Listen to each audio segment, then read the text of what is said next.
Greetings and welcome to TKAAM Thursdays, your midday cultural break. I'm Denise Sherman, the Executive Director of the Kansas African American Museum and one of the three hosts that bring this program to you twice a month. I have with me Dr. Lana Reeves, our Education Director. And you know, Dr. Reeves, we were talking a little bit earlier this month about um, Women's History Month and some of the awesome Kansas women that have really paved a way for us to have some of the wonderful things that go on today. So let's talk a little bit about these women. Okay. So I think we want to start off with from some awesome ladies who came from Western University in Quindaro, Kansas. Now, Western University in itself has quite an awesome history. Of course, it was the earliest African American school west of the Mississippi. It came into existence in 1865 as Quindaro Freedmen's School, and it later became Western University. One of our people that we like to talk about is Bishop William Tecumseh. He was one of the people who helped to save it in the mid 30s when it had some issues. But unfortunately, by 1943, it had gone away. Okay. But before it did some really awesome things. Well, that's kind of sad to hear. But while it was in existence, what Kansas women have a connection with Western University? Well, one lady comes down from my neck of the woods in Coffeyville, Kansas. She was born there in 1895, and her name is Eva Jessie, and she was one of the women who graduated from Western's prominent music department. I mean, I think it was the Robert Johnson Jubilee Singers is one of the things that put Western University on the map. And then it was that whole department that really made things happen up there. And Eva Jessie, of course, she is the woman who, in 1963, she was the lady, it was her choir that sang at the March on Washington for Reverend Dr. Martin Luther King. Oh, that's great. Mm-hmm. And before that, she she's considered the heart and soul of Porgy and Bess. Whenever anybody wanted to do a production of Porgy and Bess, from the Gershwins right on down to somebody over in Europe, they would all call Miss Jessie and say, "Hey, we're putting on this production. Can you help us out?" And she really made a big difference. Like I said, she's the woman when they wanted to do something like that.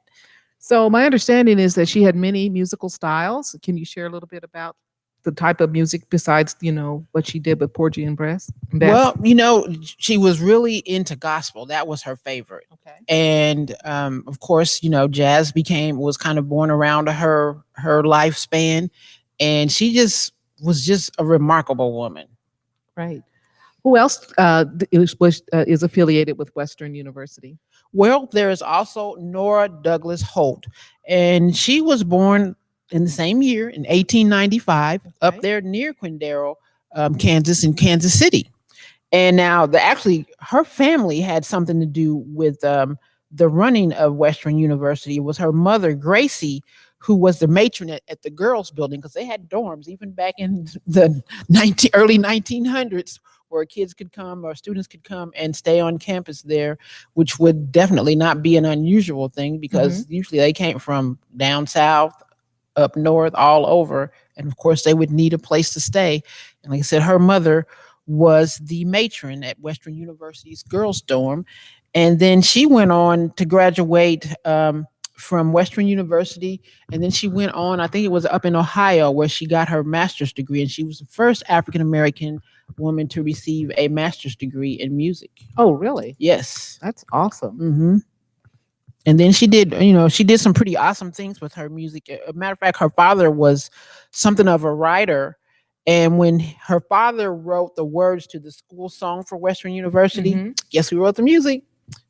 Miss Nora Douglas Holt. She was born Nora Douglas, and later one of the husbands that she married was Mr. Holt. So what about awesome Lady woman. Viola Kinney? What do we know about her? Now, Lady Viola Kinney, she did not come from Kansas, but she did go through Western University, and she graduated from there. She was born in 1890. She was from Sedalia, Missouri. Okay. And she was not only a teacher, but she was also a composer, a pianist, and she was really active during the first half of the 20th century. Okay. And you said there was a fourth one? And the fourth one, of course, is Miss Ida Moulton Barnett. Mhm. She was a vocalist and a theater artist, and she was born November 5th in 1901, and she was from Texas. So she probably got a chance to stay with Miss Gracie Douglas back in the day when she was at Western University. But she too is a Western a Western University graduate, and she was the singer in the bunch. So there is a long list of opportunities for people to be connected to an HBCU here in the Mm-hmm. state of Kansas, even though it's no longer in existence. We certainly were represented in Mm-hmm. that sector. Because and I would say that women were some of the biggest beneficiaries of Western University, because first it was the music department, and then later on it was the nursing department. Okay. And as a matter of fact, the Black Hospital that was up there in Kansas City and Quindaro, what later would be located on the campus of Western University, and took over some of the buildings Mhm. and housed the nurses that were there studying for nursing and had the opportunity to work in that hospital. So So my understanding is the building is no longer there, but is there some indication if someone wanted to kind of maybe know a little bit more about Quindaro yes, and Western University? if you were to go up to the Kansas City area, where Quindaro is now a part of Kansas City Mhm. proper, and on the place on this excuse me, in the space where Western University would be, there is a statue of John Brown, who Okay. was definitely one of the state's most staunch abolitionists, that said no reason any man should be a slave. That's good to know. Mm-hmm. So let's kind of move into the legal area, because I understand that we also had African American women who were on the forefront in that area as well. Yes, and one of our one of our favorites here at the museum is Miss Ludi Lytle. I had been calling her Miss Ludi Little, but I found out that her name is actually Okay. pronounced Lytle, and she was an amazing woman.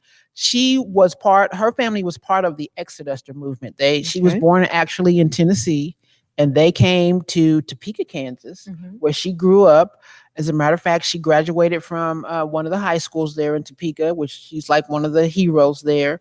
And she's such an awesome person, because she started out working for a newspaper. She was a Okay. compositionist, where she kind of helped build the pages for the newspaper and was reading what was going on. And of course, there's always some kind of legal something going on. And she realized that African Americans not only didn't have a big clue about legal aspects of life, but they really didn't have anybody to represent them either. And it was while she was working there at the newspaper that she was convinced that she needed to go back to school and get a degree. So it was around about, I think she graduated in 1897. So when our music Wow. ladies were being born, they were about 5 years old. Mhm. She was back at school in Tennessee getting her law degree. And I think it was in Tennessee. And she was such an awesome student that she became the first African American law professor, because they asked her to stay and teach. She did Wow. so. She did for about a year before coming back to Kansas and becoming the first African American woman to receive the bar here in Kansas. Okay. Now, she was about the third African American woman to graduate from law school.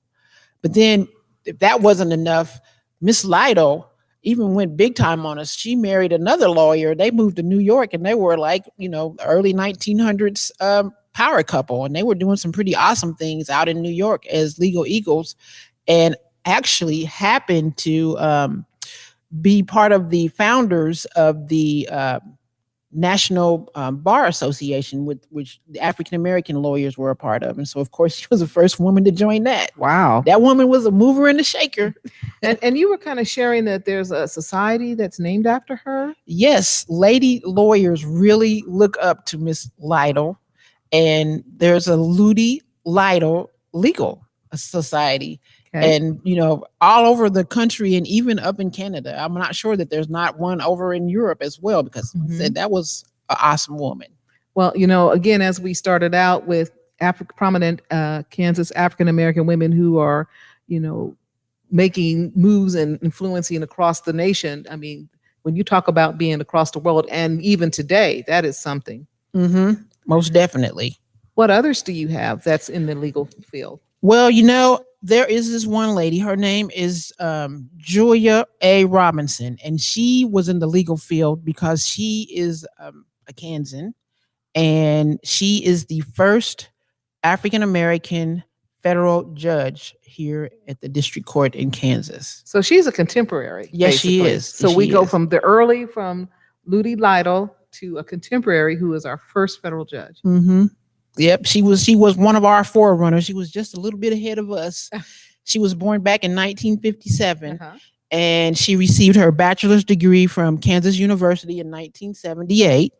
And then it was President George W. Bush who asked her to be a federal court judge. He was the one that nominated her. Well, we're going to have to reach out and see if we can find out more and Yeah. hopefully get a connection here at the Mhm. museum with Judge Robinson. Get some things happening, indeed, indeed. And then there was one other one too. She was not really a lawyer, but she kind of was. She kind of had a legal influence. She kind Okay. of bridges us between the two fields of education and the law. She was actually a teacher, and of course, I'm talking about Lucinda Todd. Okay. But she was the first African American plaintiff in the Brown versus the Board of Education, Topeka, Kansas lawsuit that Thurgood Mhm. Marshall and the NAACP started here in Kansas. Now, I know we usually hear about Oliver Brown and his family because his name starts with a B, so Correct. he's on the list.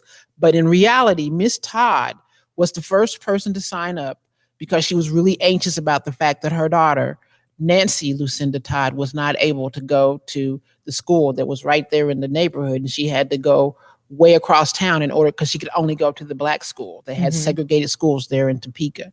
And like I said, she was an NAACP secretary or president, and they had Mr. Walter White come down, the national person, had come down to Topeka and was working with them. And they were still going through these things about segregation with the school system there. And she realized that it was really about to get serious. So she had him to come back and say, hey, we're about to take it to the court. So we need you to come back and help support us. And they had many of those meetings right there in her home. Wow.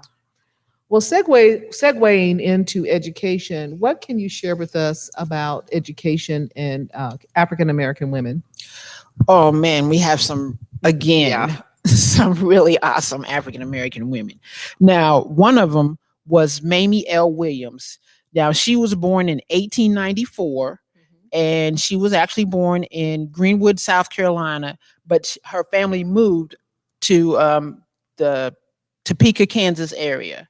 And as a matter of fact, she lived in her family. What is he? They purchased a home in 1900 on Quincy Street. Okay. And she lived in that home for more than 75 years. And there was a TV special about her, and it was called 75 Years on Quincy Street. So she lived there as a young lady. She grew up. The only time she left Kansas was to go to school, and she came back home and she taught at three of the black schools there in Topeka, Kansas. And how the situation was for many African Americans back then, that she was even the principal at two of these schools. And it was really just an added on duty. Her salary didn't change at all. Like today, if you get promoted to a Right. principal, you get a nice little bump in pay. But, here we go. Nope, that's not what happened for Mrs. Williams. She was, that was just another duty. But she was definitely the woman who was kind of teaching those young African Americans there in Topeka, Kansas.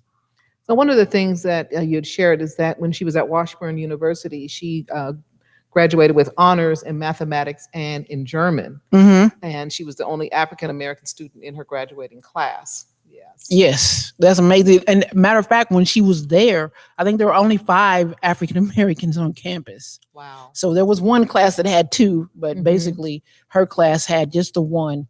So even Washburn,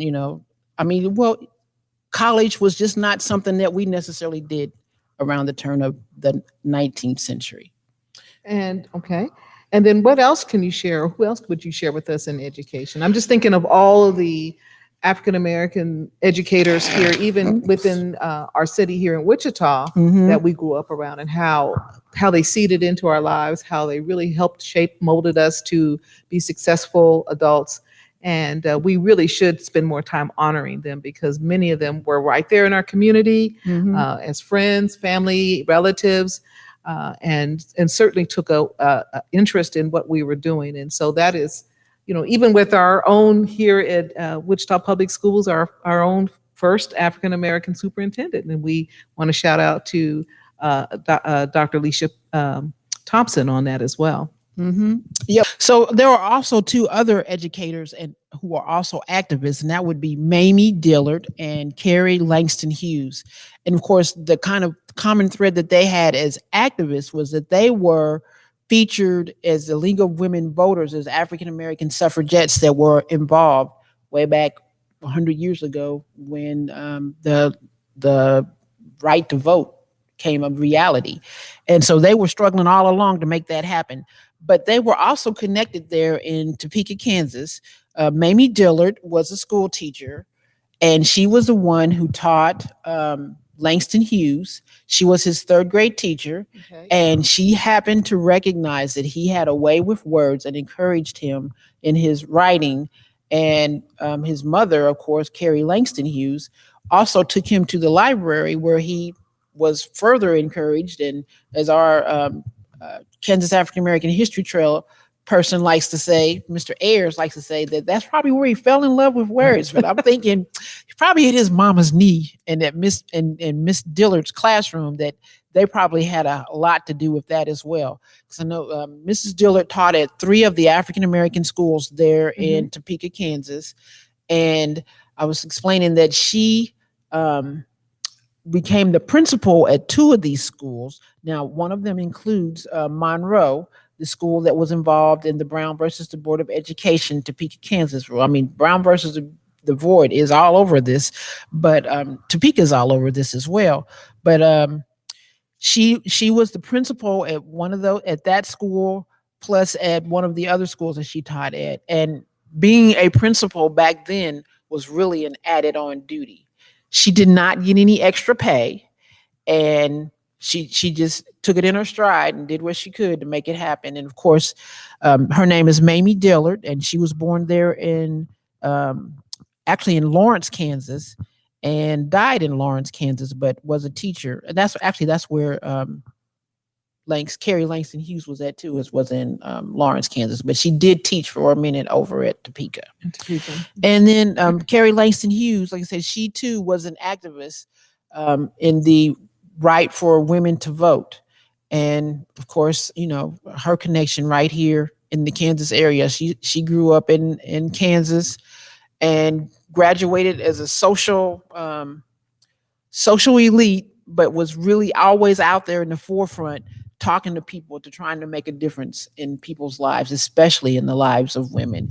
Like I said, you talk about how Mrs. Dillard did not get paid for being a principal, where today, when you get a promotion to a principal's job, you get a nice bump in pay as well. And, that was one of the things that why we even have an International Women's Day or Women's History Month, because it was all to bring attention to the fact that early on, women didn't have the right to vote. And then at the same time, you could have a man and a woman, if they could work together on the same job, but that woman always got paid less than the man did. Right. So, and it's, we're still struggling with that today. Exactly. So that's Dr. Reeves, you have just really weaved a really nice story between our legal presence and our impact on law and things that have benefited us today into our education. And then you talked about Langston Hughes and the influence that his mother and his third grade teacher had, his love of words. Let's kind of segue a little bit to another person that we are quite familiar with that is representing Kansas, Gwendolyn Brooks, a poet who also shares with us many of her experiences through the love of words. So share a little bit about Gwendolyn Brooks. Well, of course, she was born right here in Kansas, Topeka, Kansas, in fact, June 7th, 1917. And she grew up in Chicago, actually, but she became the first African American to receive a Pulitzer Prize for her poetry. And it was actually for her book, Annie Allen, which was a collection of stories or poems from Annie Allen's perspective, where she was having, continue to have hope that life would be better for all of us. And actually, Annie Allen was like a sequel to her first book, A Street in Bronzeville. And it kind of continued the poetry that started out in A Street in Bronzeville, which itself was an award winning piece of work as well. Well, again, art, poetry, words, all of those things are so important to us. And we move into another uh, Kansas African American icon who we are all more familiar with, and that is Hattie McDaniel, who was born just right here in Wichita, Kansas, just a few blocks away from the Kansas African American Museum. And we had the honor of making her one of our trailblazers this past year and really elevating and highlighting her story. What would you share about Hattie McDaniel that you think is one of the things that we should be aware of? Well, she was controversial, even in, but I think she was definitely an amazing person, because consider, how do you become an African American icon in the movies when you don't really have other African American movie stars to look at and encourage you to be like them, And she had it rough coming up too, because they gave her a hard time, because what did they want to employ African American actresses as? Maids. Right. And her, I like to hear, I like to recall what she used to say, that she'd rather get paid $700 a week or $7,000 a picture to be a maid than to make $7 an hour as a maid. There's a big difference in that pay grade. Wouldn't it have been something for her to be able to portray being a lawyer or an educator, or one of the women in the suffrage movement doing civil rights work, women's rights works, if that was the portrayal back then? Not that there isn't anything wrong with what she did do, because again, that's what was available, but how powerful would that have been back in that, in that it period would of time? have been amazing. Yeah. It would have been one of those pictures, I'm sure, that we would still be looking up to today. You bet.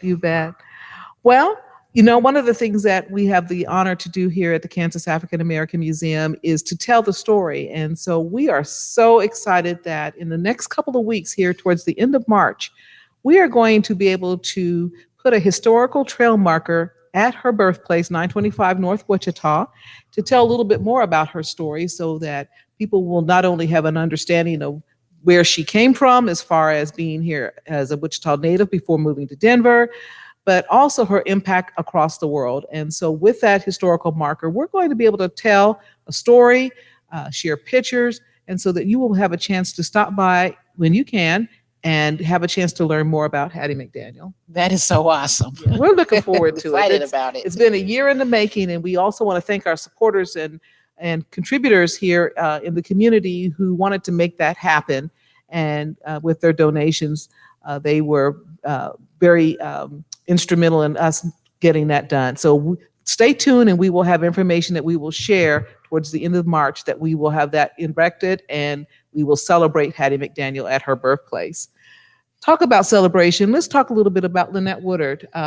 Again, we talked about one of our contemporaries, but let's talk about another one. She had many firsts as well. Yes, indeed. She was another lady who was born and raised right here in Wichita, Kansas. She graduated from North High School, That's right? Correct. That's amazing. And then she went on. Didn't she play for Kansas University? And I think she led the Lady Jayhawks to 3 national championships. Go Jayhawks!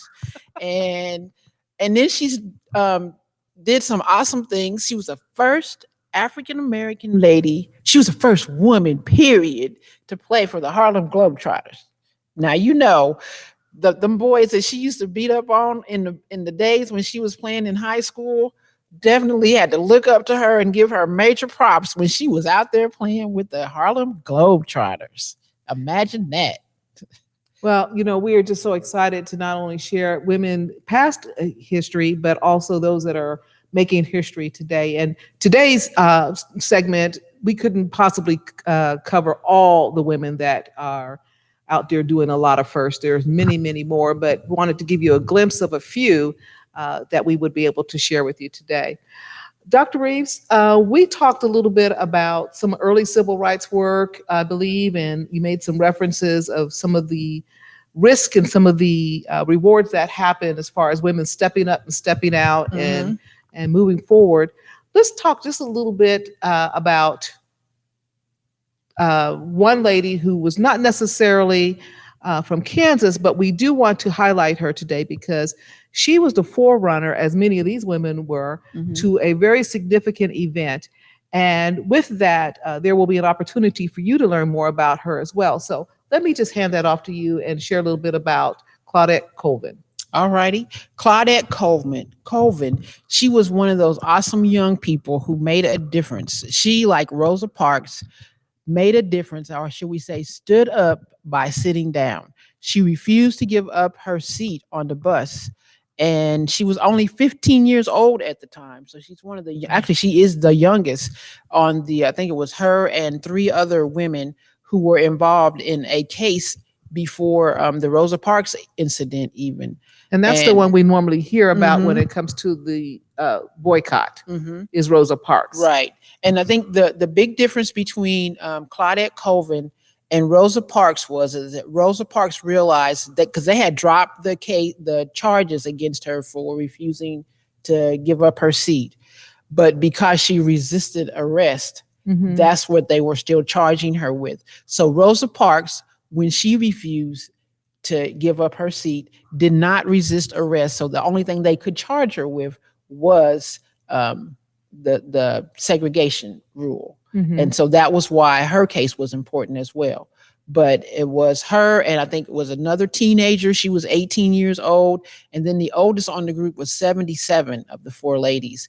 And they were the ones who won the first landmark case against civil rights for when it had to do for interstate or intrastate, inside the state, transportation, no segregation. The whole idea that you had to sit down was just something that they weren't going to stomach. So that there was something special too that you wanted to tell our people about this Claudette Colvin book as well, right? Yeah.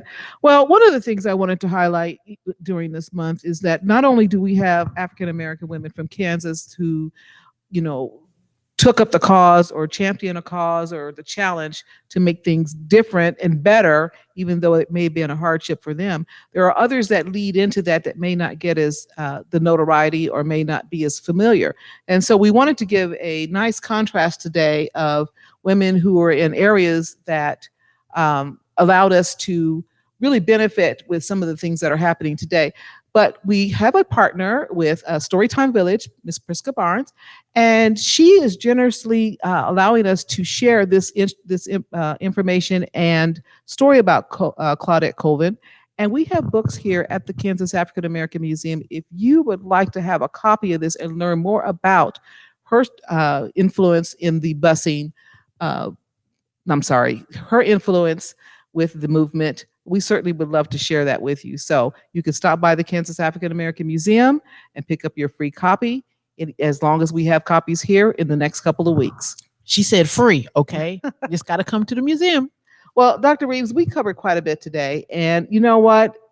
One thing I love about your research and your enthusiasm about telling the story is that you always manage to find some little tidbits that we didn't know before. So I hope today that with your TKAAM Thursdays cultural break that you had an opportunity to learn a few things that you didn't know.